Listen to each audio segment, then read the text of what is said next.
केही छिनमा अब देखाउने छु समुद्रको नजारा। यही हो समुद्र।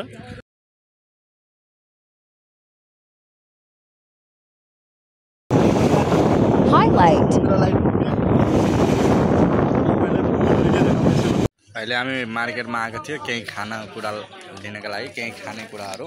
त्यो खानेकुराहरू लियो बोक्यो, अब त्यो लिएर हिँडिहाल्ने हो। अब हामी रिक्सा लिने जाने। त अब हामी लागेको, अब ट्याक्सी आउँदाखेरि अब फेरि ट्याक्सीको भिडियो अलिकति हुन्छ अनि तिनीहरू सबैजना हामी मिलेर लागेको है। त्यो हेर्दै गर्नु, ब्लगमा बनिराख्नुहोस्। अहिले हामी ट्याक्सी चढिसकेको हो। ट्याक्सी चढेर अब हामी समुद्र लाग्यो।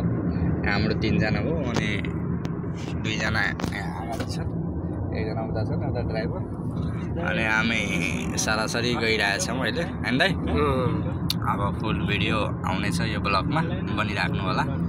राम्ररी देख्नु र ब्लगको इन्जोय र मजा लिनु है। त गाइस आइयो रम्बलमा र आइयो समुद्र पनि तपाईँहरूलाई देखाउँदैछु। र अब हामी अहिले नुहाउने, अनि नुहाएको फोटोहरू भिडियोहरू सबै तपाईँलाई देखाउँछु। अब हामी प्रायः नुहाउने हो। यही हो ठुलो समुद्र भनेको। अब यो लहर हेर्नु, यो समुद्रको लहर हेर्नु। र म यहाँ आइसकेको समुद्र पहिला दर्शन गर्ने, अनि त्यस पछाडि तपाईँलाई पुरै के भन्छ देखाउने हो। पहिला समुद्रको